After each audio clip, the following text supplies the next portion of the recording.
BJP की कार्यप्रणाली में एक नीति है। यह नीति ये कहती है कि एक व्यक्ति एक ही पद रख सकता है। तो क्या ये माना जाए कि नितिन नवीन अब बिहार में जो उनके पास मंत्री पद है उसे छोड़ देंगे?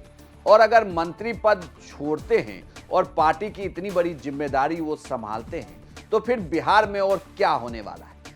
दरअसल बीजेपी में एक व्यक्ति एक पद की नीति रही है। इस नीति के तहत अगर अब चूंकि वो राष्ट्रीय कार्यकारी अध्यक्ष बनाए गए हैं बीजेपी के और कहा जा रहा है कि खरमास के बाद वो राष्ट्रीय अध्यक्ष भी बनाए जाएंगे, तो यहां से ये तय है कि नितिन नवीन को बिहार में मंत्री पद छोड़ना होगा, क्योंकि अब वो ज्यादा वक्त दिल्ली की सियासत में देंगे और पूरे देश में उन्हें वक्त देना होगा, क्योंकि वो बीजेपी की कमान संभाल रहे होंगे।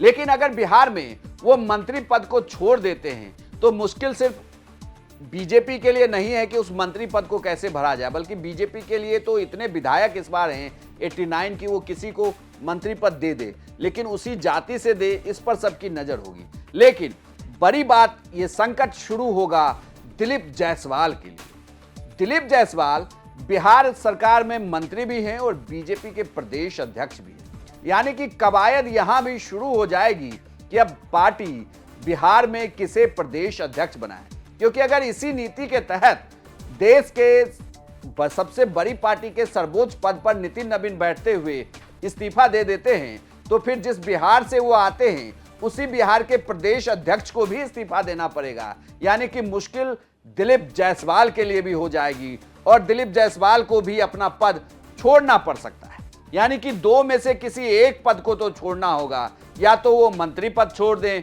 या फिर प्रदेश अध्यक्ष का पद। ये फैसला तो खैर दिलीप जायसवाल या पार्टी को करनी है, लेकिन नितिन नवीन को जिस तरीके से जिम्मेदारी दे दी है तो इससे बिहार में बीजेपी में अब ये चर्चा भी आम हो गई है कि बीजेपी का अगला प्रदेश अध्यक्ष कौन होगा, किसे बीजेपी बिहार में अगला प्रदेश अध्यक्ष की कमान देने वाली है।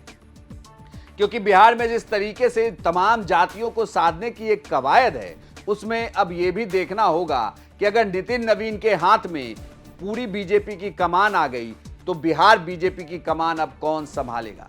लेकिन अगर एक व्यक्ति का फॉर्मूला जारी रहा तो ये आसान नहीं होने वाला बिहार में भी बीजेपी के लिए अब कि यहां से किस नए चेहरे को जिम्मेदारी दे दी जाए।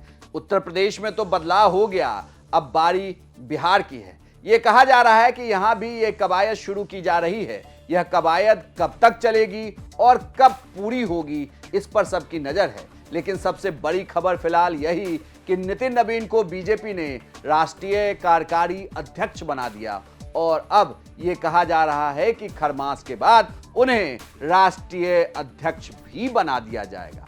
आपकी इस खबर पर क्या राय है, हमें कमेंट बॉक्स में लिखकर बताएं और बिहार की तमाम खबरों के लिए आप देखते रहिए सिर्फ बिहार तक।